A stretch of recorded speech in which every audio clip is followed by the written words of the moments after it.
Good morning, students. How are you all?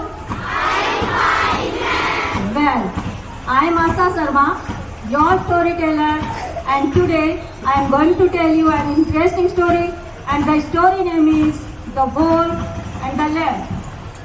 हाँ, तो मैं आप लोगों को बॉल और लैम्प वाली स्टोरी सुनाऊं, उससे पहले मैं आप लोगों से ये जानना चाहती हूँ कि झिंडिया झिंडिया कित चालों वाली जो स्टोरी है अपनी मारवाड़ी लैंग्वेज में, वो किस किस की सुनी हुई है? हाँ, तो ये बहुत ही पॉपुलर स्टोरी है, बचपन में हम बहुत सुना करते थे। तो आज मैं उसी का रीमेक बोल सकते हैं आप, या फिर उसका न्यू वर्जन बोल सकते हैं, और वो स्टोरी मैं आपको सुनाने जा रही हूँ। So let's get start without wasting our time, और स्टोरी स्टार्ट करते हैं। होता क्या है, once upon a time there lived a sheep mama and her baby the lamb। जैसे आप लोग स्कूल आते हो वैसे ही लैम्प भी स्कूल जाता था, और आप ही के जैसे आप ही की क्लास में एशिया स्कूल में वो पढ़ता था।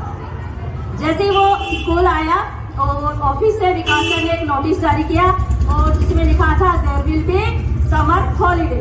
क्या लिखा था? और जैसे समर हॉलीडेज होते हैं, बच्चे सभी खुश होते हैं और बोलते हैं कि छुट्टियों में हम पिकनिक जाएंगे, या फिर घूमने जाएंगे, या फिर बोले तो नानी के जाएंगे। नानी के घर तो सबको ही जाते हैं कि नहीं? तो घर आया, आते ही बोला मम्मा मेरे तो सभी क्लासमेट्स जो है वो नानी के घर जा रहे हैं, या फिर कोई घूमने जा रहा है, तो मुझे भी नानी के घर जाना है। मम्मा ने बहुत मना किया, नहीं ऐसे नहीं हो सकता, मुझे तो बेटा बहुत सारा काम है, मैं तो नानी के घर जाऊंगी नहीं, और आप अकेले कैसे जा सकते हो? लेकिन जिद करने लगा।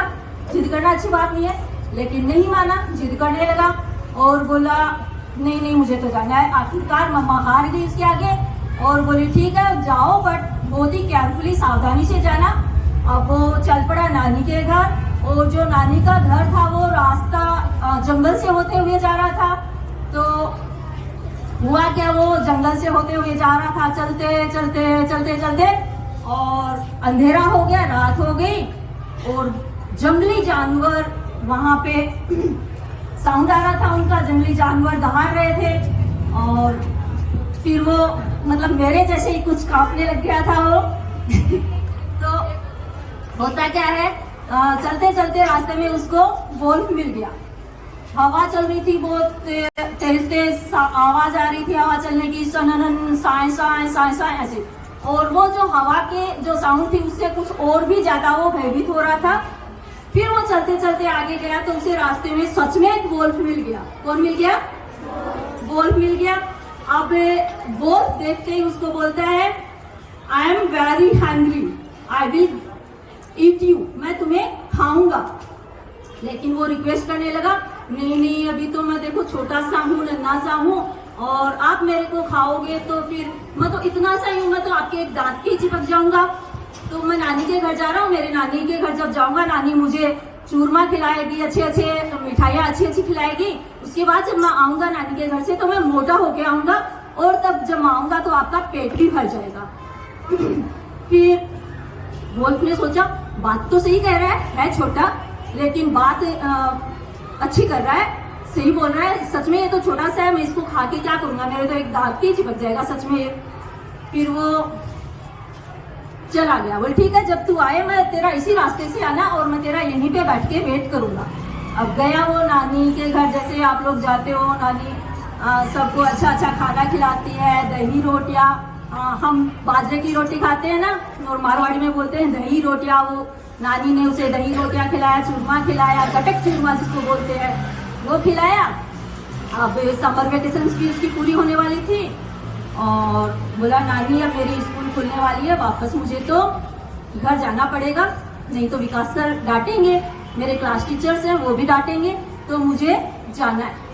अब वो वापस आया, नानी बोली ठीक है 1-2 दिन में मैं तेरी व्यवस्था करती हूँ। बोल तो मैं जाऊँ कैसे नानी, मेरे को तो वो वोल्फ है वो मिलेगा और फिर से खा जाएगा मेरे को, मैं कैसे बचूंगा उससे।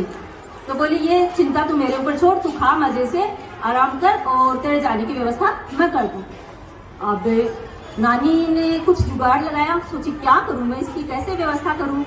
तो नानी चलते चलते हारून जी के पास आई और हारून जी से रिक्वेस्ट करने लगी, ऐसे ऐसे मेरा एक बेटा है जो वोल्फ से डर रहा है, उसके लिए मैं क्या करूं। हारून जी बोले कि मेरे पास जो तबला है, मेरे पास एक तबला है और अभी अभी मुझे नया इंस्ट्रूमेंट विकास सर ने ला के दिया है, तो क्यों ना मैं आपको वो तबला दे दूं जिसके एक साइड से तो तबले को खोल लेना और दूसरी साइड से वो बंद है, उसमें आपका जो लिम्ब है उसको फिट कर देना और फिर उसको कर देना रोल। ठीक है, ये आइडिया अच्छा है। हारून जी से वो ड्रम लेके तबला लेके आई और उस ड्रम के एक साइड से तो वो बंद था और हारून जी से रिक्वेस्ट करने लगी, ऐसे ऐसे मेरा एक बेटा है जो वोल्फ से डर रहा है, उसके लिए मैं क्या करूं। हारून जी बोले कि मेरे पास जो तबला है, मेरे पास एक तबला है और अभी अभी मुझे नया इंस्ट्रूमेंट विकास सर ने ला के दिया है, तो क्यों ना मैं आपको वो तबला दे दूं जिसके एक साइड से तो तबले को खोल लेना और दूसरी साइड से वो बंद है, उसमें आपका जो लिम्ब है उसको फिट कर देना और फिर उसको कर देना रोल। ठीक है, ये आइडिया अच्छा है। हारून जी से वो ड्रम लेके तबला लेके आई और उस ड्रम के एक साइड से तो वो बंद था, दूसरी साइड से खुला था और उसके अंदर डाल दिया इसको लैंप को और नानी ने उसको पुश किया और ड्रम रोल करते करते करते करते करते करते उसी रास्ते से जंगल से जा रहा था और वो वहां बैठा बैठा उसका वेट कर रहा था। वो लैंप आए और मैं उसको खाऊं। सभी आने जाने वालों से पूछ रहा था कि तुमने उस वोल्फ को देखा, वोल्फ को देखा, लेकिन सबको मना कर रहे थे। ड्रम को आते देखा तो ड्रम से पूछा, ड्रम तुमने वोल्फ को देखा और सॉरी लैंप को देखा, और वो लैंप अंदर बैठा बैठा बोला नहीं मैंने तो किसी लैंप को नहीं देखा, और जल्दी से उसने ड्रम को रोल किया और फटाक से अपने घर के अंदर जाके घुस गया और बोला हे आई एम हियर। कैसे बोले? हे आई एम हियर, मैं तो यहाँ हूँ। अब क्या करता बेचारा वोल्फ रोने लगा कि हाथ से आया हुआ मतलब खाना था वो मेरा चला गया। और तो इस स्टोरी से हमें क्या मोरल मिलता है? कुछ आया समझ में? इस स्टोरी से हमें मोरल मिलता है कि हमें बड़ों की आज्ञा का पालन करना चाहिए। ये देखो उसने अपनी मम्मा से जिद किया तो वो कैसे मुसीबत में फंसा था कि नहीं, और फिर नानी ने जब उसकी मदद की तो वो देखो कैसे मदद की। तो बड़े जो होते हैं उनके पास एक्सपीरियंस होता है और वो आपको सही राय देते हैं, इसलिए बड़ों की आज्ञा का पालन करें।